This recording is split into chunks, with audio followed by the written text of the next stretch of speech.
Bonjour à tous, alors on continue notre étude des hommes viennent de Mars et les femmes viennent de Vénus et on étudie aujourd'hui comment marquer des points auprès d'un homme. Alors, une des choses essentielles à comprendre, c'est qu'on peut certes marquer des points auprès d'un homme, mais on peut également en perdre. Et là, c'est un système tout à fait différent de celui de la femme. Alors, on peut, comme auprès des femmes, marquer des petits points par les petits gestes du quotidien, les petites attentions. Mais ce qui fait réellement marquer le plus de points, c'est la réaction de la femme face à une erreur de l'homme. Alors ça peut être vraiment toutes sortes d'erreurs. On part en vacances et monsieur dit qu'il connaît parfaitement le chemin et puis il se perd.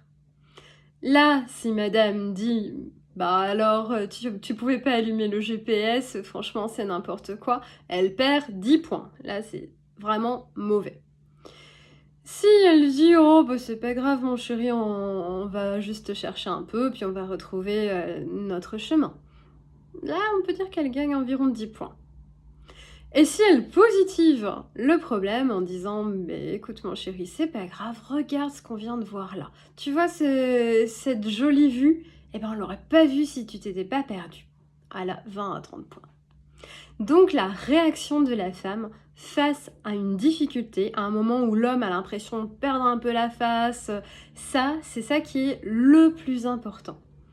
Et c'est là où c'est pas forcément évident à comprendre pour les femmes, comme elles aiment beaucoup les petites attentions, elles imaginent pas à quel point toutes les petites attentions face à une mauvaise réaction quand l'homme est en difficulté, ça fait pas toujours le poids dans le système de l'homme. Donc, mesdames, réfléchissez à la manière dont vous gérez les moments où l'homme se sent en difficulté. C'est ça qui réellement vous rapportera le plus de points. Soutenez-le, réconfortez-le, voyez le positif. Et là, vous gagnez énormément de points.